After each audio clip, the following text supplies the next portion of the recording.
Hello, everyone, and welcome to another horrific review. Well, today we are talking about American Mary, directed by Jen and Sylvia Soska. The tagline is The allure of easy money sends Mary Mason, a medical student, into the world of underground surgeries, which ends up leaving more marks on her than her so called freakish clients. After last night, it's nice to actually have something I can enjoy. This was pretty decent.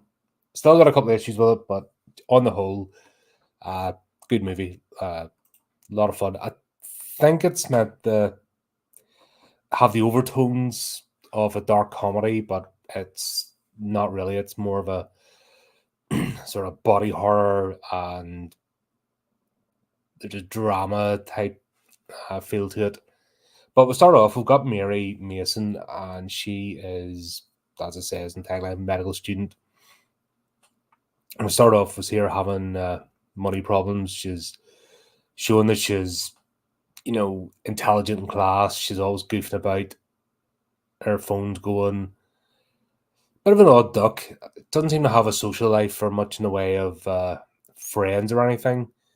And the only person we see her having a bit of a connection to is her Nana, which kind of sets up her character. She's not the easiest character to warm to. And I don't know if that's intentional or not, but as a character, she's not the protagonist. She's more, I don't know,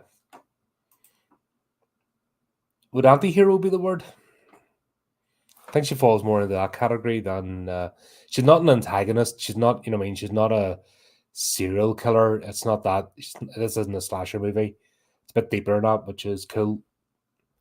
I thought it was going to be a slasher movie. If I'm honest, I thought it was just going to be her going around, but the managed to pull that back, and you've actually got a bit of a story to follow. So I appreciated that. The bit I didn't get at the start was her money troubles when we see where she lives. Like she's living in this massive apartment, and you're like, that's like penthouse type stuff. That's why you got money problems. So it's hard to tie the two things together. It's hard to make that connection because she's living that. She's always well dressed, and really, we're not seeing it. I'll compare it to a low non horror movie, but if you think $1 million baby, and you think the setup of Hilary Swank's character at the beginning of her being dirt poor, she's waiting tables, she's actually nicking stuff off the plates so she can eat herself, etc. And that didn't cost much money to do to give that setup. You don't get that kind of setup here, so you're not believing it. It's like Australian soap operas. In Australian soap operas, they come in, they look like models, and they're all well dressed in the highest of fashion.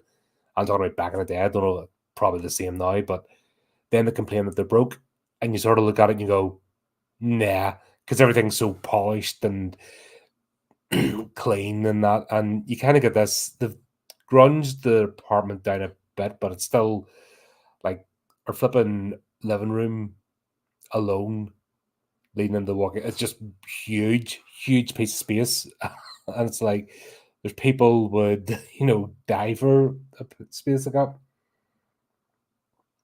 Maybe that's a British thing as well, but no, I've seen places over the other side of the pond, and yeah, if you're poor, you're living like in a box, especially in a city. What it didn't get was that, so it didn't tie up. Think of Last Night in Soho, which we reviewed ages ago, but think of her going into student accommodation and she's sharing, bunking up with someone else, and then they're having parties and can't get away from it. And the only reason she did was moving into a room in a house, big house, but at the end she was renting out a room and it was still pricey. I've seen this a lot in movies, and maybe it's a weird thing to pick apart, but it's something I think directors need to think about, especially when you're talking about finances. You don't have people living. If you look at the Poltergeist remake we talked about as well, when people are talking about slumming it and then they move into like a massive 5 bedroom house with a pool, you're like, something's not tying up here. That's a big thing. It's basically like in the UK here, space is a premium. and it's getting more of a premium every year as the population increases like crazily. We're not a large island. That actually space is a status symbol. Having like a garden, and an extra bedroom and stuff is all status over here. It's just the way it is. So it's hard to look at this and go, all right, she's there. And believe it or not, a wee bit of time and attention would have sold this to me more. Because my problem I have with this movie is I can't resonate with Mary, and I can't feel any sympathy for her, even though gnarly stuff happens to her. I just can't, because there's a disconnect there, and I think they're trying to make her like a Wednesday Addams type character as well, and I don't get it. You need to have, even like I said, her connections here, Nana, but even then she's very aloof, and just the way she behaves to her, trying to. It's your typical goth chick, it's that sort of thing, and yeah. Anyway, so she's at medical school, and Dr. Grant, or professor's like busy turn up the lecture, stop thinking about. You've got a future here if you just focus. Her phone's going off during lectures and stuff, and just that sort of thing. Almost like like Peter Parker type character, in the Spider-Man movies. You kind of see that influence there of not being able to get it together. But he's busy saying, "Look, you've got a career here. It's all in front of you. Just knuckle down for you're nearly at the end," sort of thing.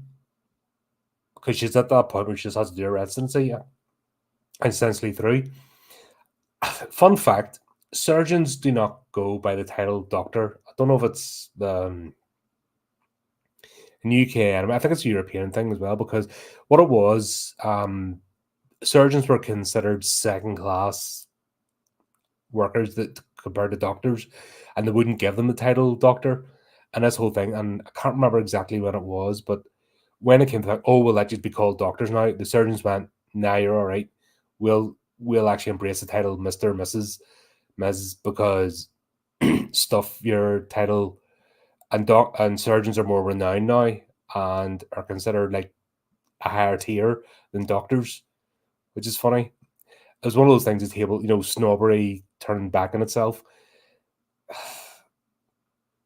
Is this when Americans like to give titles to vets and all sorts, and just throw titles about like nobody's business?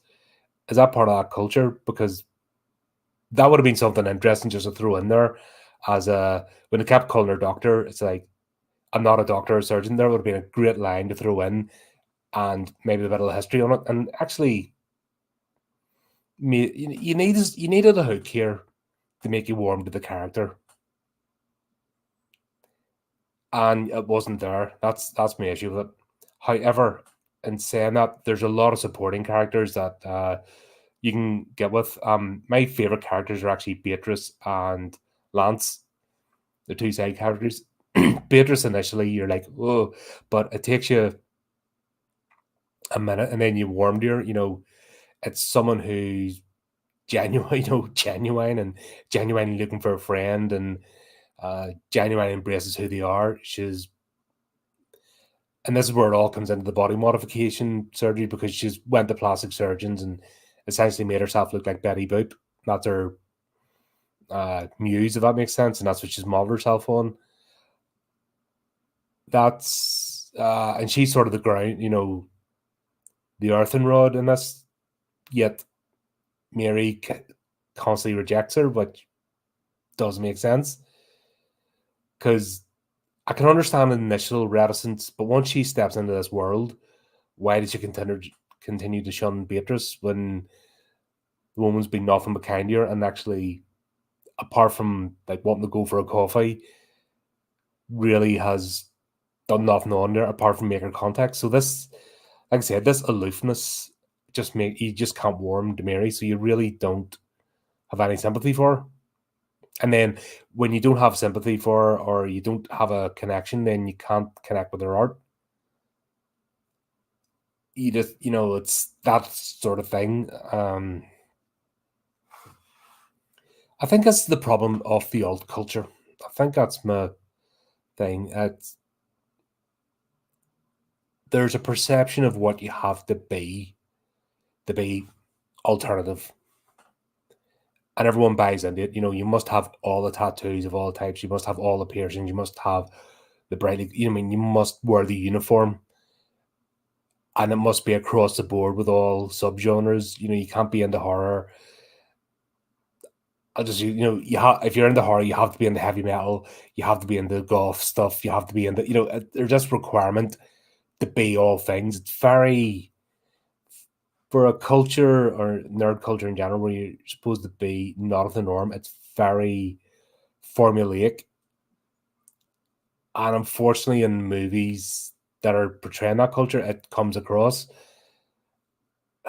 And what was shot, and I think the problem it has is 40 years ago, it was shocking. Now it's not. And they've painted themselves into a corner because I don't like, I like horror, I like heavy metal, I like different things. I've kind of fallen out of love with comic books. I'm trying to get back into them again, but I'm not, I'm struggling to be honest. Um, but there's no requirement for me to be, if that makes sense. And you shouldn't feel like there's a requirement. And I just think these type of movies reinforce the stereotype. And it's you're allowed to laugh, you're allowed to live life, you're allowed to just chortle and embrace, you're allowed to, vital existence, you're allowed to embrace existence and being alive because it's a short stop at the end, so to say, and worst things to be there, a load of regrets and not even tried. And I think that sort of it's very numbing culture. There's a numbness about it because everyone's too busy posing and trying to fit into a uniform that doesn't fit everybody. The whole point of being alternative, and I hate that word, the way it's been appropriated and just twisted, mangled, but it's almost as constricting as a straitjacket. And this movie kind of gives you a peek into that sort of world, how it is. It's a bit frustrating, to be honest, because people have actually, supposedly rebelled, have actually limited themselves to that uh, sort of culture, and then they feel like they have to be all the things. And there's a whole overtone of this, throughout this movie. And yeah, it's a bit difficult to, like I said, then find a connection to certain characters. But we've also got Billy as well. She's struggling. She's getting her phone cut off. She sees an ad for basically a stripper, dancer, and that's where she goes to the club and she meets Billy, and she turns up all formally with uh, her CV and stuff, and this, and this is where it all turns. And actually, this is where the story gets interesting because, yeah, that's circumstances. So Billy's the manager of I don't know why he's the owner or the manager, I think probably the owner, but of the strip club. And then he's trying to get her to, well, as part of the audition, right? Okay, strip down, do a bit of walk, and she's doing it all awkwardly. I think she's trying too hard to be the goth chick, and that's once again you're not warming to her. I know she's acting out of character, but she's not in character as a medical student either. So you're not really getting a sense of who she is. But anyway, she does that. Lance bursts through the door and says, "Oh, we've got a problem." Blah blah blah. He's like, "Right, 2 minutes." Goes out and then he pays the officer £5 grand if you do a job for me. You don't have to get your tits out. That was cool, actually. I like that. I've got more you because you brought her CV along, right? I've got more use for you. And then that's where she's taking down the basement. Basically, someone's getting a melt knocked out of them, and they're wanted to basically perform surgery on them. They're an end to keep them alive. Fair enough. There was reminds me of another movie with what's his face out of the X-Files, David Duchovny, where he's a sort of drug addict doctor and he gets drawn into the world too. So I was drawing parallels to that one, where basically, he gets offered a load of money because he was struck off to basically save someone's life so that they can interrogate them further. And I was waiting for it to go that direction, but it didn't. It was sort of hinted at. And then she gets the money, and then she gets approached by Beatrice. And I have to admit, I like Beatrice's character. You're not meant to. I think you're meant to find her irritating, but I actually quite warmed to her. I warmed to Beatrice like quicker than I did to Mary throughout this entire movie, which was funny because Beatrice is meant to be a plot device and an irritant, and she's actually more warming. It's like what's her face out of the Hunger Games? The one with all the hair and the eyelashes and stuff that did the tributes. You weren't meant to like her initially, but then as you got to know her through the movies, she became. You realized that she was someone in a bad place that you're, essentially cared for rewards, albeit in not pleasant circumstances. Beatrice sort of remind me of that. I think it's with the makeup and stuff and the voice. But she's a genuinely warm character. And she comes to Mary the next day, and she even explains, "Well, you left your CV there, and you put your school, and you put your number, and I found where you were," and that's where she makes the offer to basically treat Ruby. Now, Ruby is another interesting character. Once again, I liked her, and she's wanting to make herself a doll, and she's completely, plastic surgery up the hilt. That she is shiny, but it's intentional. Once again, you're not meant to like her, but you do, because at the same time, there's no harm in her. She's, she wants to be what she wants to be. She embraces her life, and she's just asking to get finished up. And this is where she asked Mary to basically finish off making her look like a doll, like a Barbie doll, as opposed to. So it's remove her nipples and genitalia so it just looks smooth. Doctor, and the reason I go to Mary is because doctors won't obviously do, that's a bit too much for some of them. So fair enough. And then this is the opening into the whole body modification part. But then we sort of get like little drops, but she doesn't go fully into that world. That should have just been the journey from them. But then the movie derails again, and she's doing her internship, her residency, at the hospital, and this is where we meet Dr. Walsh, and he's sleazy. Like, you see him straight away. He's just creepy person, but bit of comedy to him as well, and he's taking them all around, and then he effectively gets Mary to go tell the parents that or the family that the father's had a heart attack.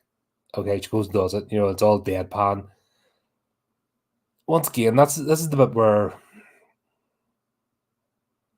I don't know. I think this is what ruins Mary's character, is this sort of deadpan thing, because you can't resonate with her, and she's coming across a bit of a cold-hearted bitch when up to this point she's no reason to be.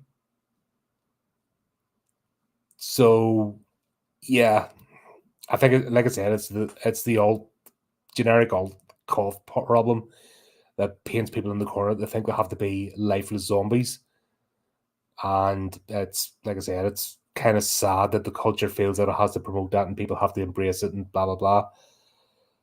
But yeah, he then invites her to a party, and then this is her. She sort of acts excited because, oh, I'm moving up in the world. Oh yeah, and she gets money for that. So all of a sudden, she's went from broke to like buying, buying flashy clothes, etc. Well, flashier, and you're kind of like, right, this is a one-time gig. Would you not have spread that out a bit? Be sensible. But I suppose the plot needs to happen. This is where a lot of these type of stories get a wee bit contrived.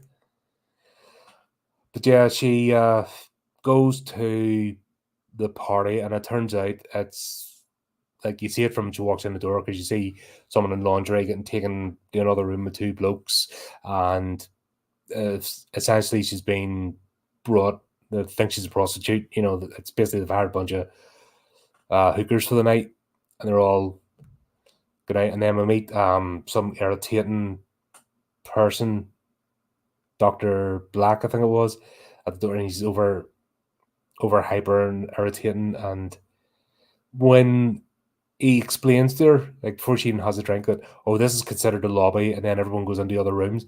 Like anyone with half a mind, oh right, this is not a party, this is something else. But yeah, she gets things for hypnol or something. I mean, she gets drugged, taken in, and Dr. Grant's there, and even going, I didn't think you'd be at one of these parties. Like anyone with, supposed to be intelligent people would be like, ding ding, alarm bells ringing. And here's the problem: we're not seeing Mary. We've no sense of Mary. So is she idealistic? Is she naive? Is she trusting? No. So what happens next? Obviously, she's drug taken in, and uh, they have her way with her. But you don't get this. It's not a nice thing. It's horrible. But the mistake is with this movie is that you haven't got any sense of Mary. So it's not really. I mean, she doesn't act any differently. Now, if she had went from bubbly, happy to then switch to their new character afterwards, that would have made sense. But when you've got someone that their personality is just flatline like that, yeah, you've nothing to work with. So the emotional resonance of this just falls apart. And I get obviously what happens next, because Dr. Grant's the one that's really betrayed her, because I think he put her name forward, or he's mentioned her, or something's happened anyway for her to be, invited to the party because they thought she was up for it. It's all very, like I said, it's all strangely done and trying. You almost feel like they've rushed up to this point just to get the event happening to be a catalyst for the rest. But we've already got a story there, and a lot of it wasted just for the shock value, and it doesn't work. It's really frustrating because they should have stuck with that if that was the catalyst for her to be what she was and then be a serial killer. But they've muddled it in with this joining in the body modification thing. So what you have here essentially are two plots sort of muddled together. Now, in fairness, though, I was enjoying it. And it's an enjoyable watch. I'll give it that. You sort of go along with the beats, but it's this niggling thing with the plot. It's getting me. You've these two things sort of crashing together, and because we haven't got, and it's all focusing around the main character, Mary, and we've no sense of her. I suppose I keep coming back to that there, but we've no sense of her, so you can't. It's hard to have sympathy. You know what I mean? You can be shocked and just go through, clutch your pearls and go through for that sake, but that doesn't get through to people. What's it get? Bark on command, be offended on command. That doesn't work. If you want to have a, I mean, you need the. It's the same my problem with slashers. You miss out on, if you don't like the characters, you miss out on the impact of when they get dispatched, and it's kind of like this because Mary isn't a likable character. When that happens, you're kind of like, oh, okay, and then she doesn't really change. So I could understand like Billy essentially falls in love with her. That's the plot there, and she holds, even after doing that, the job for him. He's got her. She's got his respect as well, and she acts jealous if he's showing attention to the other dancing girls, which is weird. You know what I mean? It's once again, it's this whole goth thing, which really doesn't work. Trying to be this aloof, unattainable character. But yeah, this happens, and then she goes back to Billy, and she's like, "Do you want to make $5,000?" When the exactly same offer that he made to her. So this is her coming from a supplicant to an equal, which once again is a cool plot line. And then they obviously nab him. She set up her surgery, and once again, this is the ridiculousness of the poor thing, because her apartment's big enough that you can actually have a full surgery in it. I'm guessing it might be a location thing, that they just wanted to use the one location, and it was cheaper than something else. But then they have another separate location as well, so that doesn't make sense. Yeah, but then she obviously takes Dr. Grant, and then she starts performing surgeries on him. It basically becomes her little pet project. How she saying how she needs to practice, and then she steps into this whole world of body modification, and basically like a plastic surgeon that does the body modifications. And that was a cool side of it, But even when I don't know whether it's the actor's not having the range to do it or the way the character was written, but even she's trying to say, don't be afraid to express. She's so robotic. Don't be afraid to express yourself around me. No procedure is off the table, even if it's not in the. But that's the way she comes across, and oh, it's so irritating because you're not getting it. Like, you think of Dr. Frankenstein, he was passionate. You think of Dr. Jekyll, he was passionate, and you got that, even the maniacal laugh, but you get nothing from this Mary character. And like I'm saying, the thing that makes this movie enjoyable are all the side characters. Even Dr. Grant, when he goes, because he was a decent character at the start, and then obviously it's a betrayal, which is the shocking bitterness. But then when he goes to simpering and afraid, and as she works on him, and then we find out that she's kept him, as a side project in a separate warehouse. That was cool. It was cool to see that, because then that's there's your retribution. There's the tables being turned. You're getting all this, but like I said, you just don't. You even forget why he was there just because of Mary's delivery. Ruby's a cracking character, which is funny because she becomes a catalyst towards the end for the end scene. Beatrice is brilliant, and my favorite character is Lance. He's just absolutely cracking. And then he sits down, and there's after a particular thing, and he's like, I think he haven't eaten. He's bought her a load of stuff, and he talks about his mother getting the house robbed, and how he wish he had known her back then when he got hold of the guy, because things she would have done to him would have been amazing, And he's even telling her, don't apologize for who you are, but she gives nothing back. Like, that should have been a heartwarming moment, and you should have seen actually a bit of affection, not sexual affection, but I mean, like, big brother affection between her and thing. When she's coming into the club, instead of doing the other thing, no, she should have been like hugging them, and they're like her like two wee puppies sort of thing. Just instantly melt. You could have had that, and then you would have seen the dichotomy of the character, like when she's going about and in her happy place and doing her work, but you get nothing like that at all. We get the directors turn up as the twins to get a procedure done. That was fun. That's just a wee bit of comedic relief. And then what's the other bit? We've got the detective randomly turns up. He was a strange duck, English fella, and he's just like, I know something bad happened to you. Let me help you. And it's like, what is this? He's just a plot device. You know, he was this could have done without his character.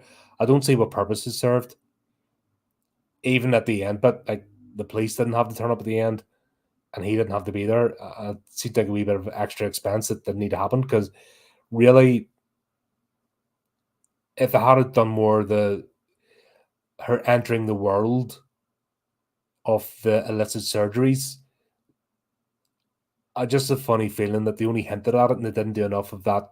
Stepping into that culture and her becoming a celebrity. We didn't see her uh, becoming the celebrity. That was really just glossed over, which is a shame because it's supposed to be the whole crux of this movie.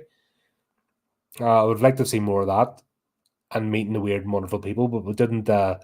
We didn't get that. We just got that sort of breezed over for these like random scenes, which really they tied the movie down. But there you go. Then we have she's come back to visit Dr. Grant, and then she gets bopped in the head as a security guard randomly turns up. Now, you think if you had booked a private spot and you're renting it, and that you wouldn't be so careless. And these are the parts that seem contrived because once again, that was a bit that didn't need to happen. Just there, a quick scene. She could have had her surgery. This is how I envisage it. She could have had her surgery not in the apartment when she moves to the new place. She could have had her surgery, and then he could have been in a cupboard, and then we just needed a hint that he was being kept as a side project. So I don't know, there's a lot of fluff in this movie to pad it out when they've neglected the parts that they could have just focused on. Once again, like I said, there's a very interesting story here to be told. There's a very interesting character arc, and it kind of gets glossed over, and just a shame. But the rest of this I enjoyed. Coming up to the end, then spoilers obviously for anyone who hasn't seen this, but we see Ruby and she's meeting her husband. Her husband turned up, obviously been away somewhere. He's undressing her and he's seeing the way that she is, and then it cuts the Beatrice is trying to call Mary, and once again I don't get what the she hangs up about 3 or 4 times, and you're like, why are you like that? There's no need to be like that with someone like her. That's your friend. That's might be the only friend you have because that's the impression we're getting from this person. And then that's when we find out that her husband's went crazy at what his wife's done, and then he wants to find the surgeon that's done it, and then that's what the kind of the end scene happens, and he's beat the shit out of Beatrice. I don't know about that, Chris. Because sometimes it's good to get an absolutely terrible movie and just riff on it, and it's easier when you're with someone else. It's actually more fun. Like we have reviewed Tremor 7 together, and we have done Maximum Overdrive, which is absolutely horrendous movie. You know what I mean? And it's more fun when you're with someone just to absolutely tear into it. This isn't so much. Like I said, I enjoyed it, but I wouldn't rush back to watch it again. It's disappointing because there's so much there, and it's not a budget thing. Again, it's a storytelling thing. That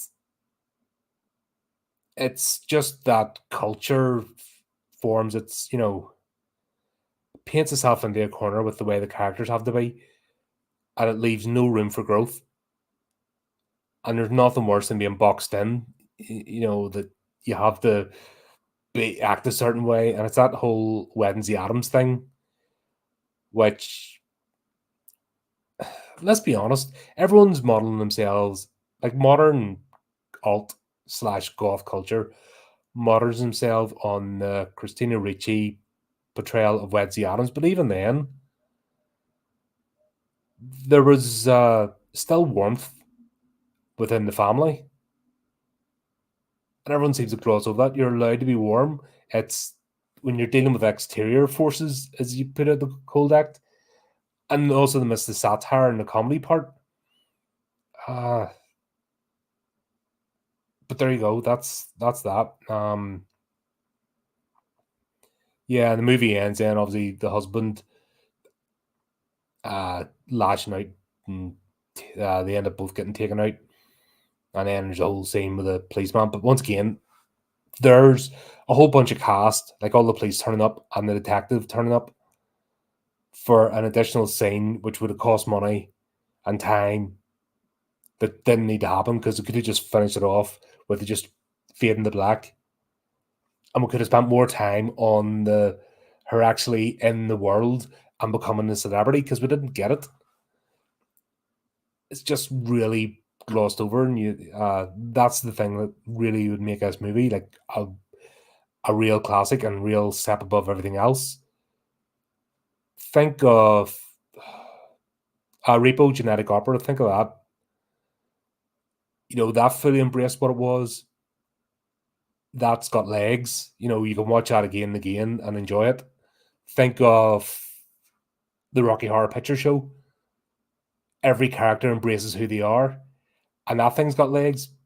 This, sadly, it doesn't. It's a forgettable movie. And that's the shame about it. Oh, hey Steve, how are you, brother? Yeah, by all means, check it out. It's not a right. Maybe I'm being a bit coming across a bit too harsh. It's not a horrible movie, right? There's some real dog shit out there. There's some really crap movies.